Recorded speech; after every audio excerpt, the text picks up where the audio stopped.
காங்கேயம் முத்துவின் original winners brand அரிசிகள், தரத்திலும் சுவையிலும் என்றும் நம்பர் 1. பிரதமர் திரு நரேந்திர மோடி அடிக்கடி தமிழ்நாட்டுக்கு வந்தார். அதை ஒட்டி தான் தேர்தல் தேதி அறிவிக்கப்பட்டது. பாஜகவுக்கு அது அனுகூலமாக இருக்கும் அப்படின்ற அடிப்படையில் தேர்தல் தேதி அறிவிக்கப்பட்டிருக்குங்கிற சந்தேகம் எதிர்க்கட்சிகள் இருக்கு. அது போதும், மோடியுடைய அந்த செல்வாக்கு போதும் இந்த எலெக்ஷனுக்கு அப்படின்னு பாஜக நம்புதா? ஏறக்குறைய 50 முறைக்கு மேல வந்துட்டாங்க.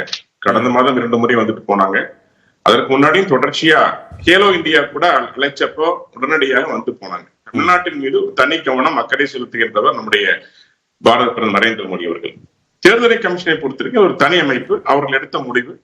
7 கட்ட தேர்தல் நடைபெறுகிறது, அது அவங்க எடுத்திருக்காங்க முடிவு. அது எதுவா இருந்தாலும் நம்ம ஏற்றுக்கொள்கின்றோம்.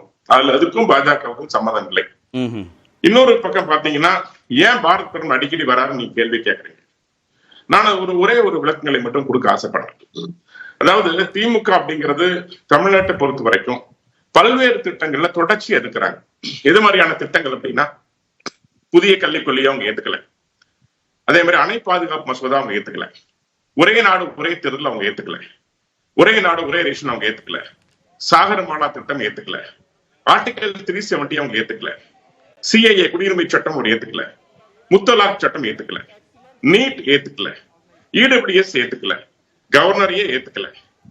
விஸ்வகர்மா திட்டம் ஏத்துக்கல. நவோதயா பள்ளிகள் ஏத்துக்கல. இன்னும் சொல்ல போனா வேளாண் சட்டங்களை ஏத்துக்கல. இப்போ ரீசெண்டா அதிமுகவும் ஏத்துக்கல. இது ஏத்துக்கல. சில திட்டங்கள் சொல்றேன், பொதுவாக திமுக சொல்லிட்டு இருக்கேன். இப்ப பிஎம் ஸ்ரீ திட்டத்தை ஏத்திருக்காங்க. என்ன காரணம் தெரியுங்களா? பிஎம் ஸ்ரீ திட்டத்தை ஏத்துக்கொண்டதுக்கான காரணம் 16,000 கோடி ரூபாய் நிதி வருகிறது. நான் மேல சொன்ன திட்டங்கள் எந்த திட்டங்களையும் திமுக அரசுக்கு நேரடியாக நிதி இல்லை. மக்களுக்கு நன்மை பயக்கின்ற திட்டங்களை அவர் ஏற்றுக்கொள்ளவில்லை. எந்த நிதி திட்டம் மூலம் திமுகவுக்கு நிதி வருகிறதோ அதை அவர் ஏற்றுக்கொள்கிறார்கள். உதாரணத்துக்கு இன்னொன்னு சொல்றேன், நம்முடைய எலக்ட்ரல் பாண்ட் திட்டத்தை பத்தி சொல்றேன். எதுக்குறாங்க? ஆனா 660 கோடியை திமுக வாங்கியிருக்கு. எதிர்த்தவர்கள் ஏன் பாண்ட் மூலமா பணம் வாங்கினாங்க? எவ்வளவு பெரிய ஊழல் அவங்களும் பண்ணிருக்கிறாங்க, எவ்வளவு பெரிய மோசடி அவங்க பண்ணிருக்கிறாங்க. நீங்க பாஜகவுக்கு குற்றம் சாட்டினீங்கன்னா அந்த குற்றச்சாட்டுல திமுகவுக்கு பங்கு இருக்குது, அது அடுத்த விஷயம். ஆனா நான் கேட்கிற ஒரே ஒரு கேள்வி, அப்ப நீங்க ஏன் தேர்தல் பாண்டு மூலமாக பணம் வாங்கினீங்க? அப்ப ஒரு விஷயம் என்னன்னா, எந்த விஷயம் எல்லாம் திமுகவிற்கு குடும்பத்துக்கு நன்மை பயக்கிறதோ அதை அவர் ஏற்றுக்கொள்கின்றார்கள். எந்த திட்டங்கள் நாட்டிற்கு மக்களுக்கு நன்மை பயக்கிறதோ அதை ஏற்றுக்கொள்ள அவர்கள் தயாராக இல்லை.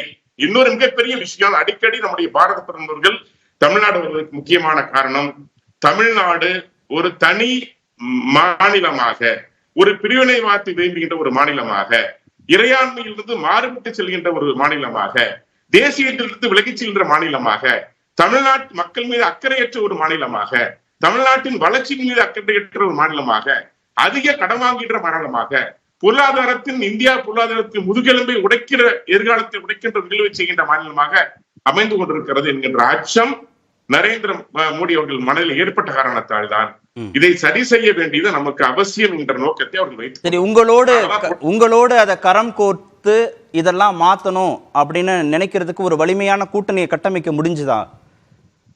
நான் சொல்றேன், இப்போ திமுக அவர்கள் பேசியதெல்லாம் நீங்க பாத்துருப்பீங்க. திமுக பேசியது நீங்க கூட்டணி என்று சொல்ல முடியாது. ஏன்னா கடந்த முறை கூட்டணியில் இருந்திருக்கிறாங்க.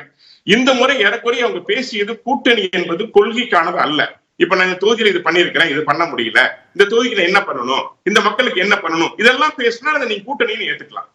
வைகோ அவர்கள் வெளியே சொல்றாங்க, நான் வீடியோ ஆதாரம் வச்சிருக்கிறேன், தொகையும் தொகுதியும் இன்னும் பேசி முடிவு செய்யவில்லை, மற்ற விஷயங்கள் தான் பேசணும் அப்படிங்கிறார். அதெல்லாம் இன்னும் முடிவாகலன்னு சொல்றாரு.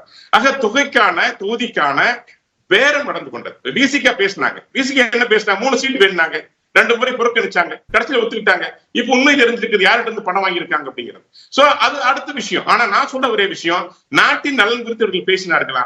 இவர்கள் பேசியதெல்லாம் பேரம் தான். ஆனால் பாஜகவை பொறுத்த வரைக்கும் எங்களோடு இருக்கின்ற கூட்டணி யாரா இருந்தாலும் சரி, சமுதாய கட்சியா இருக்கட்டும், சின்ன கட்சியா இருக்கட்டும், யாராக இருந்தாலும் சரி, யாரும் எங்களிடம் கண்டிஷன் போடல, எங்களிடம் யாரும் பேரம் பேசல.